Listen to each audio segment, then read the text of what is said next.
we're back on Bill Pays TV. Sorry about that cough at the beginning. All right. So I'm your host, Mr. Ben, joined by Whitman, and today we are going to talk about Marvel Dice Throne.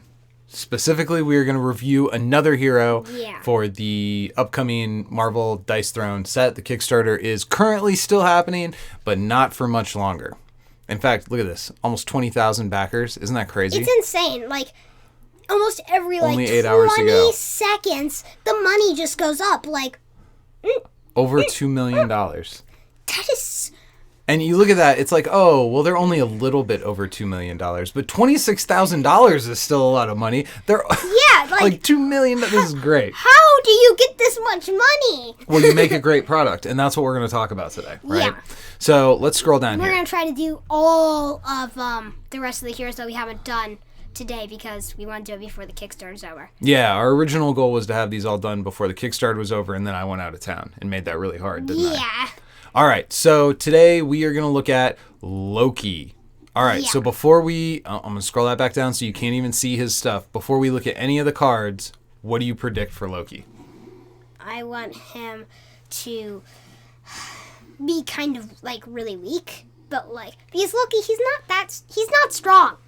I kind of think like the Shadow Thief, where the Shadow Thief maybe doesn't have the best defense, but when his thing is working, you can't hit him at all. Like, so if you can get your hands on him, you can do a lot of damage. What I kind of think is like a chance, as in like his defense. Let's just do what I would say like what his defense might be, where his defense would be like an illusion, where what ends up happening is like you roll a die and on a 6 you hit him on anything not a 6 you miss. Well, like that kind of thing, or it's supposed to do much. I happen to know a couple of things about this character. Yeah. And one of them is that he does have an illusion mechanic. But like, I want him to not be strong because Loki's not strong, but be super, super evasive and hard to hit and kind of annoying to try to hit. This might be a small detail, but I really like that he has painted fingernails. Like, I never would have thought like, oh, Loki's the kind of guy who paints his nails.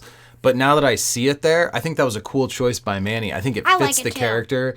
Like, I think he would think it looks dignified. Like, it makes him look cool. Yeah, I like that a lot. I just want to say, why is his wrist so skinny? It's almost as skinny as mine, and I have a skinny wrist. I'm a skinny. Are you comfortable telling the whole internet that you have a skinny wrist? What do you think is going to happen? People being angry in the comments? No. About my little wrist? All right, so what do we think about the health dial? I think this is a home run. I love this art. I love the art, too. Also, can I point something out? Yes. I love how a scepter looks, based on how it looks like it's made out of wood. I think this scepter looks cooler here than it looks in the MCU. Yes. That's what I was going to get at. By the fact that it's made out of wood, it just looks so much better. Yeah. The one in the MCU almost looks corny. This one looks awesome. Like, this one looks like it actually is like an ancient artifact or something from the Midgard. From Asgard. I can't remember the Midgard names is of Earth, right? That's what they call Earth, is Midgard? Yeah, I'm sorry. I just can't remember anything. My brain has too much Marvel information. So the health dial is great. What do we think? It just looks like an ancient I like that even better. Oh, I love this. It's like you can see him scheming in the artwork. I love it so much. It's like it's telling what's happening through just the artwork. And no, it does remind me of the Shadow Thief, which you said you wanted him to be like the Shadow Thief as well. Okay, so before we look at his statuses, it looks like we have 2 scepters. We have 2 whatever this is, and notice how this is a different face here. Like if that was an N there, it would poke out from underneath the cards. So I think we're gonna have a 2-2-1-1 dice face with this guy. Yeah, look, that 5 is. I bet it's scepter or something like that. No, because that's scepter. 1 is scepter. You're right. So what is that one? Lobster claw? No, like magic or something. Is Loki secretly like a really big B-52s fan? So 5 is a rock lobster? Is that what that is? Do you even think that's funny? Are you just being nice? It's not that I think it's funny. I think it's so not funny that it makes it funny. Harsh. Okay, so 3 and 4 are the same face. And I think we can assume 5 and 6 are going to be unique faces based on what we see here. So that means he doesn't have the most cooperative. I mean, you can kind of see the 6 peeking out just the slightest bit. Like the more one-ofs you have on your dice, the harder it is to roll your things. Generally speaking. Oh, I I can already tell we have an illusion. Dude, and it looks cool. Look at how now. It's a unique because it's not circle. Yeah, to remind everybody, that looks amazing. Even though this is clearly a play on the traditional status effect being circle, any status effect that isn't that exact status circle is considered a unique status effect. And this is a very cool take on both kind of a riff on the dice throwing mechanics, but also appropriate for the character. So it's like a double theme. Just so perfect. It looks very cool. So what does this thing do? So stack limit of 2. Attempt to find Loki among his illusions. Ah, I like this. So you begin the game with 3 illusion cards set aside. Now, side note about the illusion cards, one of the things that they told us in one of the Kickstarter updates was that these illusion cards are not going to be made out of cardboard. They're going to be made out of the bendy plastic-based like material. Like the stuff they're going to use in Radlands? Yes. So it's going to be the same material. Didn't we back Radlands? I can't play that. So our friend John, the same guy who got us into Dice Throne, backed Radlands and was so sure that it was going to be cool, he bought a second copy for us. Yeah. So we sort of backed Radlands. Just be ready. Eventually, once we get Radlands here, we're going to start doing things on that now. So that cool, like, bendy card material, I should have had the GIF pulled up here so I could show it real quick. But that's what these illusion cards are going to be made out of. And this is particularly important because when playing Loki, you're going to be using these illusion cards a lot. So if it was just cardboard, particularly unsleeved cardboard for you savages out there, if it was just cardboard, you would run the risk of wearing them out at a more rapid pace. So this is a really cool upgrade to the Kickstarter. Just speaking on that kind of card, specifically from Radlands, I might be half joking here, but I cannot wait to play Radlands at the bottom of a pool. The bottom of a pool? Well, they say their cards are waterproof, so I'm going to put it to the test. I'm also excited to play Radlands, but I'm not going to rent scuba gear to accomplish that. What do you mean? It's definitely worth the investment for one game. So the other thing that I think is really cool of making these out of a different material is the number of times where you start your game and then go, oh, crap, where are my illusions? And they're shuffled into your deck. And it makes it easier to find. Yeah, exactly. They aren't the same material, So for 2 reasons, I really like that. I kind of want all card games and stuff to start switching to that kind of material well, it's just so much better because it's flexible and These opinions do not reflect the thoughts of the build phase. I'm just saying. I'm not planting my flag on we should have plastic playing cards. Well, no, the reason I was going to say it is because sometimes you might accidentally spill something, even though why should you be you should be eating while you're playing card games and stuff, we're going to be upsetting a lot of people with this one. We're offending the people who believe cards only count if they're made out of cardboard. We're offending the people who like to eat and drink while they play their cards. What are you doing, man? This video should be called Offending Every Other Kind of Player. Well, let's get back on track and talk about Loki. So that was a little bit of an aside about the illusion cards specifically. Yeah. What do the illusion cards do? So you spend this illusion token when you're being attacked. This is a response to the attack, which means you're not going to be able to do this during an ultimate. Nothing can respond to an ultimate. This is a response, therefore you couldn't do it if it was an ultimate. I just want to be clear about that. If it's spent, if spent, present the 3 illusion cards to your opponent face down in any order. You may suggest which card they should select. Hold up, I want to comment on that. The way that it's phrased that way, while that does make it clear what the game rule is, it is also such a theme home run because you may suggest which of these cards they should select. That is such a Loki thing. Like, that leans into the character and it lets you kind of feel like the hero that you're playing. Like, hey, here's the 3.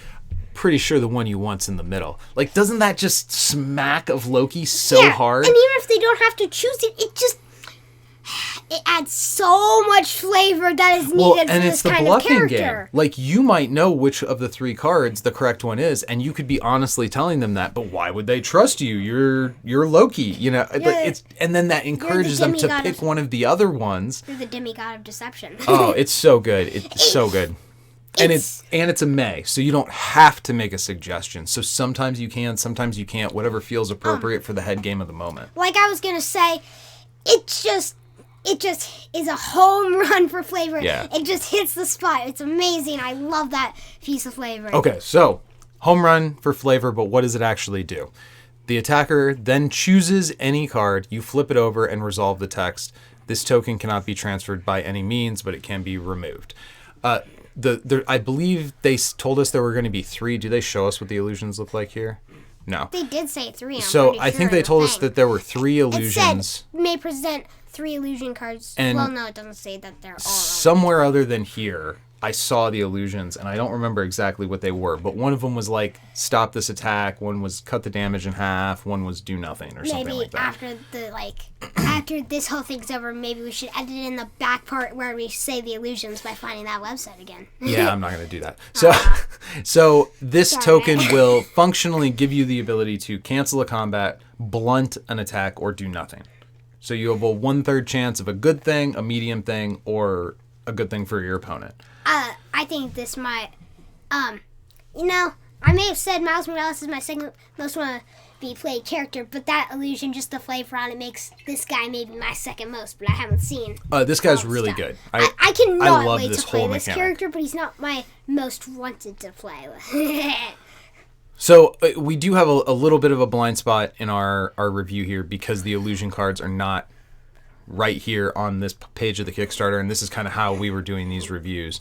But at some point, we'll see what those are. And from my memory of the announcement with the bendy card or whatever, I'm pretty sure that it was something like I described. That being said, this power is, of course, as good or as bad as those illusion cards are. So. Now, yeah, like it says, I'm happy that they remind people that this cannot be removed or transferred because some people don't read the rules, and and also the fact that I used to just not look at the unique stat spec part, and I would just be like, the fact that it says right here, no action of any kind may be performed to prevent an ultimate. And we were rolling our defense on ultimates. It's crazy. It says it right there on the card, and still people look past it. And we've certainly been guilty. I've been guilty of it. We spent a month. Can I do my Artificer heal bot? Because that's not preventing it. No, you can't respond to it. You can't. But anyway, this isn't the ultimate show. Let's move on to Bag of Tricks. Positive status effects. So this will go on Loki himself. Roll and gain a surprise. During their upkeep, a player with this token removes it, and it doesn't say may, so this has to go off. You roll, you remove it, and roll a 1d6. On a 1, you lose a CP. I don't like that. That on means 2 through 5, Loki chooses whether the player heals 2 health, gains 1 CP, or receives 2 damage, and on a 6, you gain 2 CP. And I just want to mention that 2 is undefendable. So let's be pretty much anytime there's damage dealt outside of an offensive roll phase, it's undefendable. If it's red, it's also undefendable, I'm pretty sure. So this specifically says Loki chooses what happens on a 2 through 5. This doesn't say Loki chooses what happens when Loki uses the Bag of Tricks. So there's a built-in mechanic here. Even though this is considered a positive status effect, there's a mechanic built in where you could transfer this to your opponent. They have to pop it on a 2 through 5, which is pretty common. That's going to be the majority of rolls are going to be a 2 through 5. You could potentially deal your opponent 2 damage. And if it's on you, you have these potential positive outcomes as well. Yeah, I like how you can transfer it to your opponent even though it's a positive status effect, you can still use it to hurt your opponent. I mean, something like 15% of the time or whatever it is, they're going to roll a 6 and they're going to gain 2 CP and you're going to feel dumb for giving them the Bag of Tricks. But that's a significant minority of rolls where that's going to happen. Like a 10% chance. I don't care. Okay, so Spellbound. This is a unique status effect, stack limit 3. An offensive ability cannot be rolled. When inflicted, place this token so that it covers the name of an opponent's offensive something. Ultimate ability. A player with this token.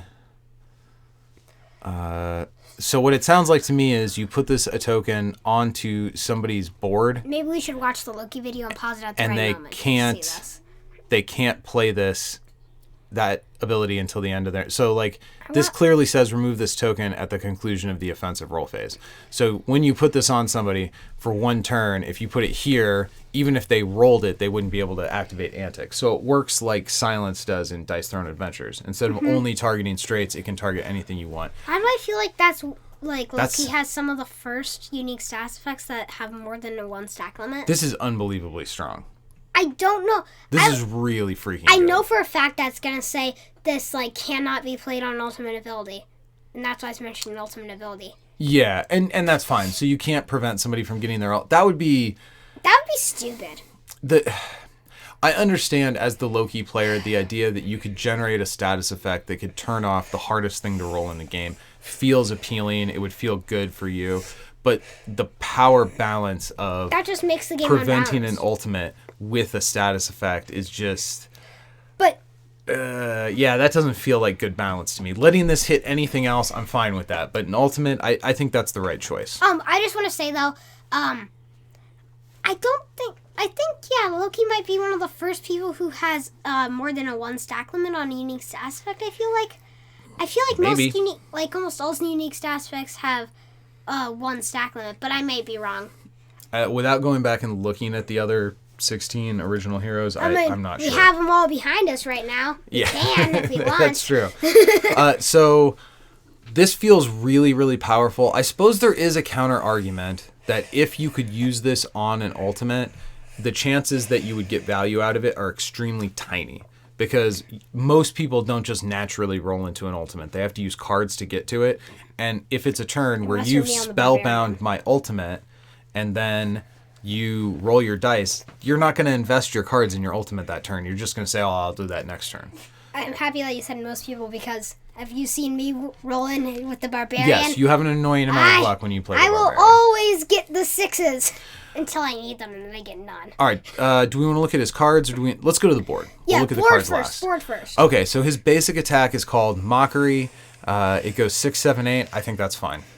I like it. That feels pretty strong. I mean, I generally think of 7, 8, 9 as being like the crazy basic attack, kind of like the ceiling of basic attacks. So 6, 7, 8 feels almost too strong for a character like Loki, honestly. Although what I think is really funny about it is it's not, on Barbarian, this is called like smack. And on Shadow Thief, it's, you poke somebody with your dagger. And with Loki, he mocks you so bad you lose 8 health. Love it. Love it. Love it. Love it. Like, your nail polish doesn't even match the rest of your outfit. And then you take 8 damage. I love it. I love this flavor so far so much. Yeah, so mechanically, this feels almost stronger than I would expect from the character, but giving the ability a name like Mockery, it kind of fits. Of course. You lose hit points through being shamed. Shame on you. Wait, no, that's what the samurai is supposed to say. And I guess we should point out that this is not a 50% chance to roll a scepter on one of his dice faces. It's only 2. So I think that gets us up to around 30, right? Yeah, around that. Yeah, somewhere in that. So getting all of these to earn 8, while this does seem like strong damage, he's going to have a harder time doing this than a character who has a 3-2-1 dice face. Yeah. Which I think we should point out. I like that ability. I like its name. I like the flavor. I'm probably going to like all the flavor.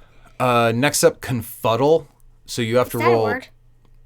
Because if it is, then it's my new favorite word. If this is a word that was not created specifically for this character, I have not encountered it before. I've heard confused. I've heard befuddled. I don't know if I've ever heard confuddle before, but I like it. It's funny. If it's a real word, then it's my new favorite word. Okay, so Confuddle inflicts Spellbound 2, deals 7 damage. As far as an ability, that feels pretty decent to me. Double Spellbound feels like it could be very strong. But you've got to roll 2 scepters and 2, whatever these are called, horn things. Helmets. So, and that's his 2 double dice faces, right? Yeah, because the black is his 6 and the lobster claws is 5. So your chances of rolling this don't seem that bad. I actually don't think this is that taxing of an ask to hit the roll, and it's okay damage, and I think a strong effect. I don't know. What do you think of it?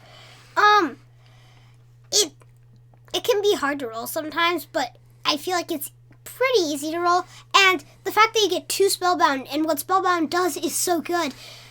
And with the 7 damage, it's great. It's a great ability. I mean, it will depend on the character you're playing against. Like a character like the samurai, say, who has roles that kind of force you to go for one thing or another, if you have a sense of what your opponent wants to be doing, a Spellbound on that character is going to hurt a lot more than like a Spellbound on Moon Elf, where kind of whatever you throw, Moon Elf kind of always hits something. Shadow Thief is another one that has kind of specific roll targets depending upon the phase of the game. I would have said the Moon Elf has a little bit of harder rolls. Like, I feel like they're pretty specific, but they all kind of are, in a way, they're all different, and you don't specifically ever roll. Like, you don't need to let's not ever make it roll about for one. the Moon Elf. Let's just say for a character who has lots of roles that kind of work well together, and you don't have to drive hard for one thing. Whereas, like, the Shadow Thief always wants to kind of, well, depending upon the phase of the game, there reaches a point where they want to hit a straight every time. This power is going to hurt the Shadow Thief a lot more. Then it's going to hurt. Than somebody who's a little bit more flexible. Yeah. Depending upon the phase of the game, of course. Now, Antics. I like that ability, Confuddle. Antics.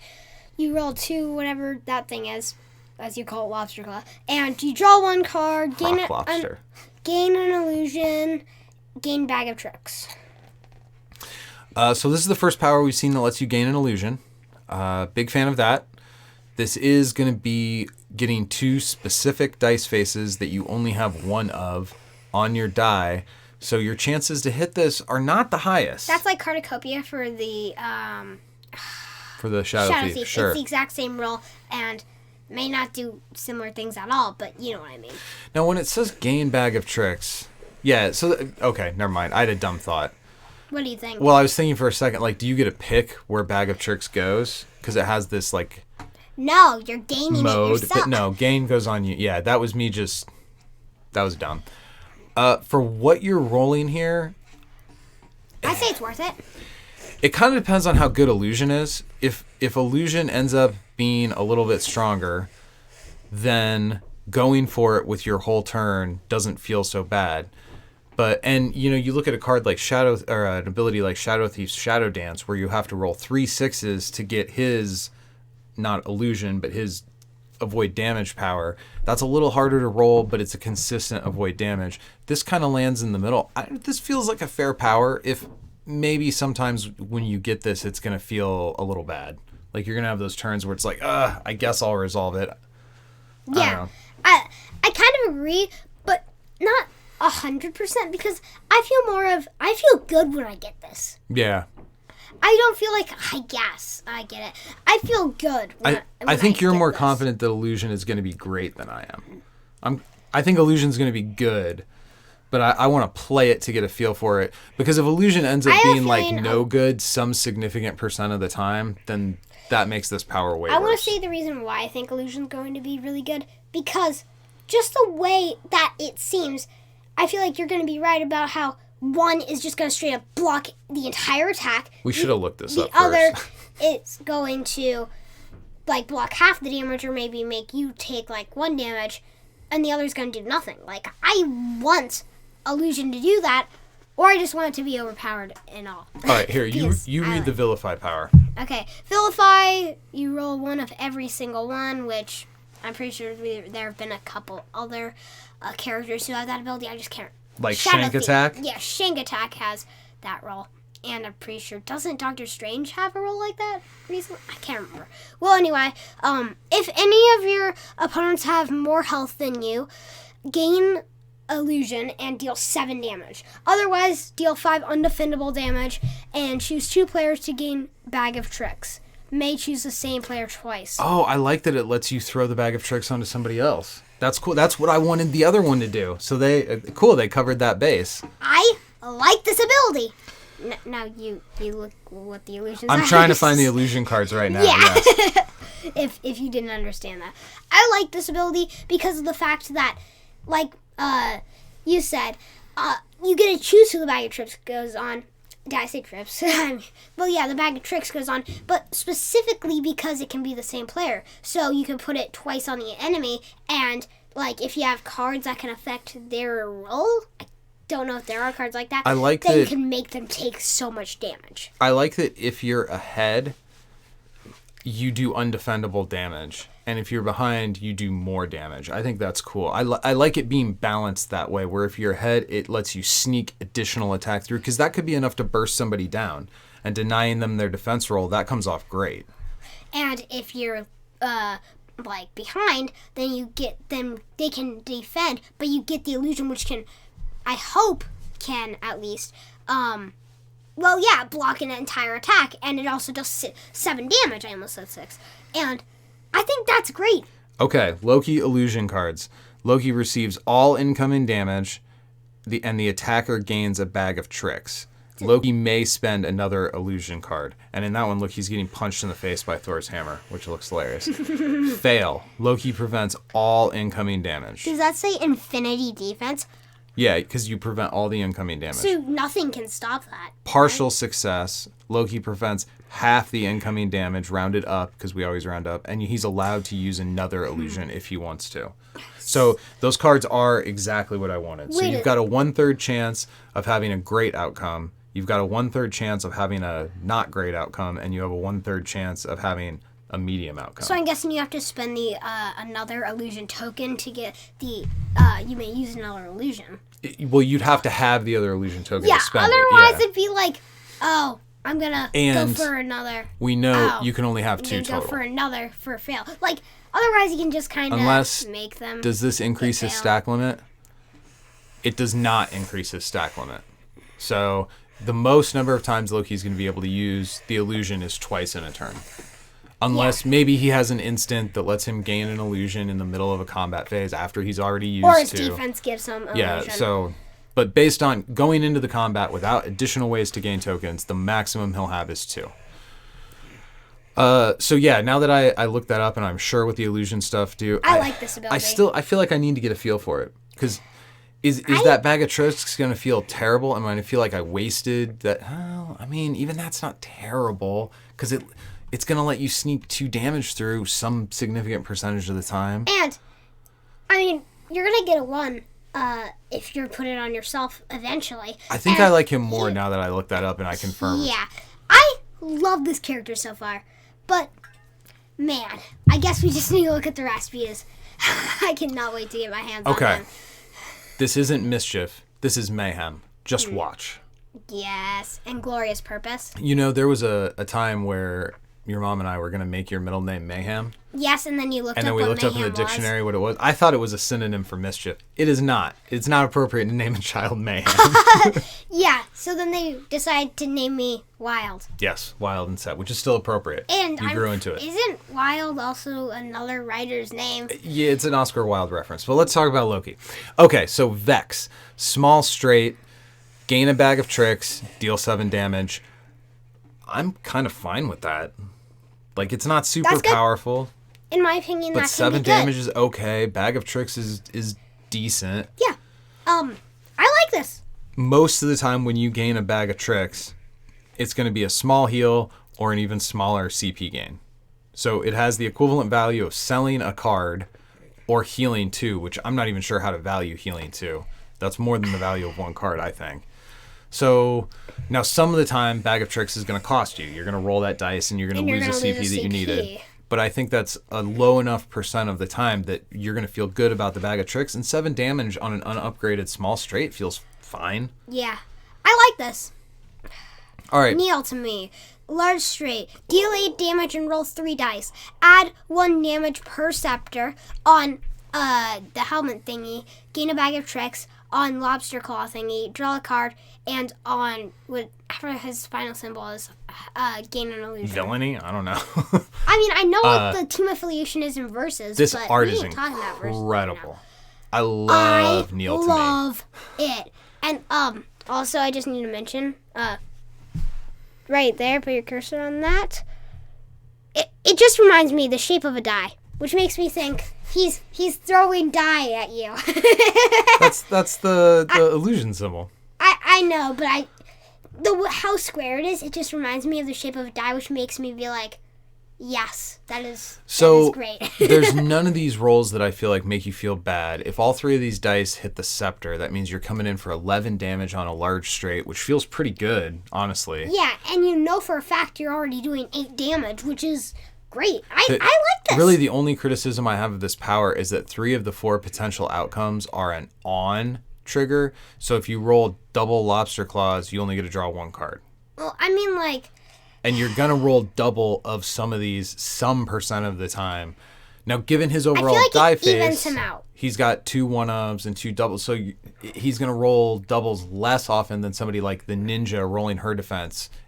I'm kind of reminded of the ninja's defense here, where it's like, just give me 2 different things, you know?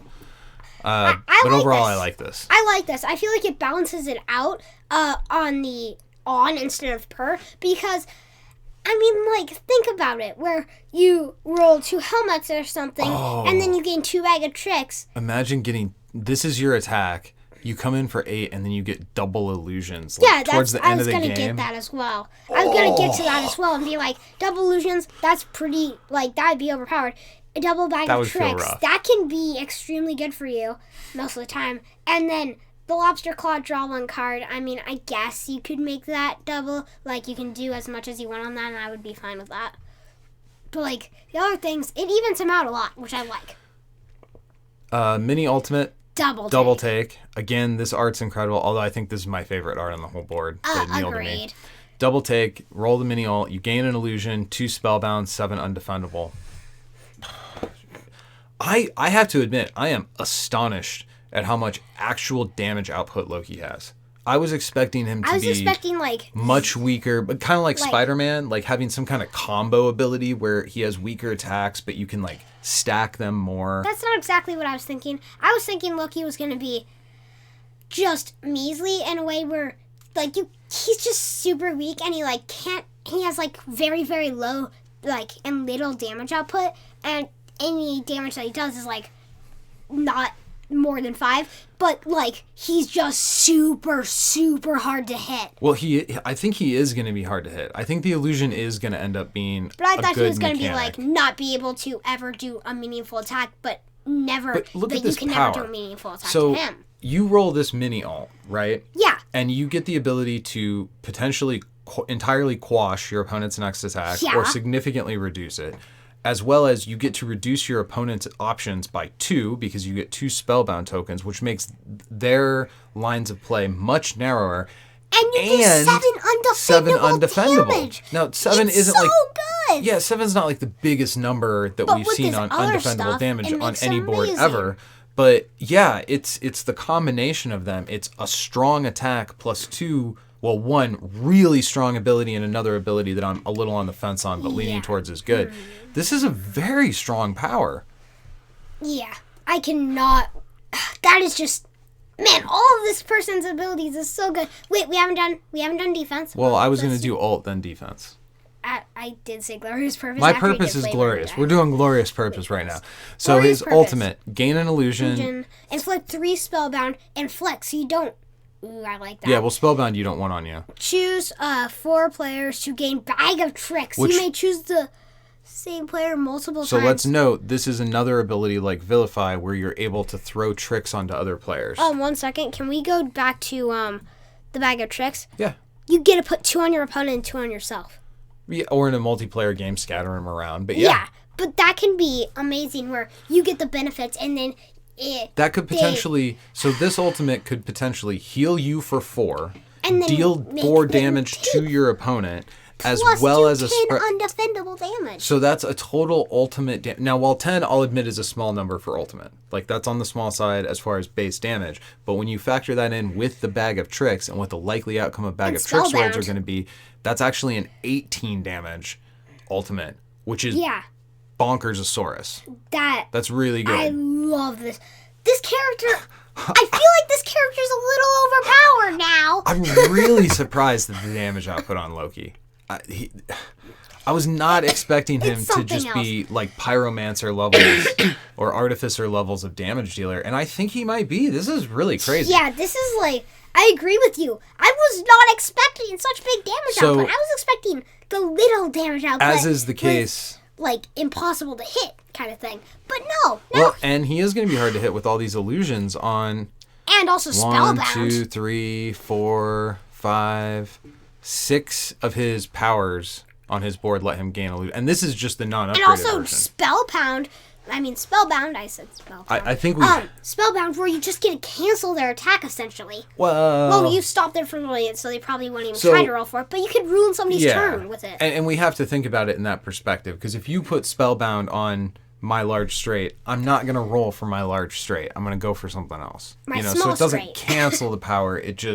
It narrows your opponent's options. And sometimes can completely turn the game so that you can win. It can't. There will be use cases where that's true. There will also be use cases where it just doesn't do anything. Okay. Because they roll something else. But now let's go to defense. So you only roll one dice. Now, I am not surprised at all that Loki has a Bobo-looking defense. Can I just say what I just see? On a scepter, inflict Spellbound. So, yeah, he gets to... One of the dice results for each of his status effects, and then one to draw a card. So I like it. None of those outcomes are bad in the sense that you're getting to do a free thing that advances your ability to win the game, but they're all bad in the sense that normally when you're rolling your defense power, you want something that helps you defend, and none of these do, other than a 6. Yes, okay, fine, the 6. But the rest of those do not help you defend at all. Can you inflict Spellbound on a defensive roll? I was about to say, can you inflict Spellbound because you got into the defensive roll to cancel their attack? I can't tell. I can... Yeah, we're going to have to... My guess is that the rest of this says it has to be an offensive ability, though. Like, I bet you're not allowed to use Spellbound to turn off somebody's defense. That would be crazy. Because it says inflict Spellbound because of your... No, yeah, I'm pretty sure it did say it has to be offensive. But what if you roll to get Spellbound on your defense, and then you inflict the Spellbound in a way where you do it on the attack that they're attacking you with? Nope. There's no going back in time in Dice Throne. So this is an important point, because this comes up a lot. Players who come from other games, particularly games like Magic, where you have the ability to play things that operate faster than now, it kind of feels like you get to go back in time. In Dice Throne, you don't get to do that. So once somebody locks in an offensive power, when you roll your defense, even if you Spellbound the power that they declared on you, that isn't like online. It only goes until their next. It'll affect their next turn. Yeah, it won't affect the current turn. But that's a really good thing to point out, because I think that's a misunderstanding people are going to make a lot. I don't like his defense as much. Oh, dude, look at the name on this card. Because he's a liar. His pantaloons are on fire. As a 40-year-old man, I'm embarrassed how much I like that. Look on his next card, take backsies. Oh, missed opportunity. It's not takesy backsies? How dare you? If this goes We're going to assume that, you know how they say all this stuff is pre-production and it may not be exactly the same as the release edition once they get it printed.